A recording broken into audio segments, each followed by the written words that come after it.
મોટા ભાઈ આવું ને આવું હેલું તો ભૂખ ભેગા થાવું. ભાઈ તમે જોવો તો ખરી માણસો કેવી કેવી ગાડીઓ લઈને ફરે છે. તમે માનો કે ન માનો કાંઈક તો નડતર હે જ. પિતરું નહીં નડતું હોય ને લગભગ તો કાંઈક માતાજીનું જ કહેવાનું લાગે. ભાઈ ગ્રહ તો નહીં નડતા હોય ને? તો એને કોઈક દાણા ચોરા વાળા બોલાવે. ઉભા રહી, હું ભુવાને જ ફોન કરું. ભુવાજી ઘરે આવો ને, ચપટી ન ખાવી. આવો આવો. એટલે હા આવા ભૂવા હોય.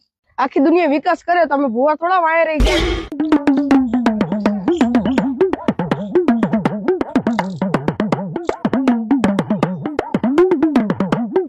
નથી નડતું, માતાનું કઈ કહેવાનું નથી થતું, કોકે કરેલું નથી. તમે શું કામ ધંધો કરો? હું તો કાંઈ નથી કરતો, બાપાની જમીનના પૈસા એવા ખાવું બેઠો બેઠો. તમે શું કરો? કઈ નહીં, ઇન્સ્ટામાં રીલ જો. તમે શું કરો? કાંઈ નહીં, ઘરેથી ગલે ને ગલેથી ઘરે. તમે શું કરો? કાંઈ નહીં, હું તો યુટ્યુબ માં વિડીયો જોઉં. તમારે કાંઈ નડતર નથી, કામ ધણીનો કરો, કામ ધણીનો.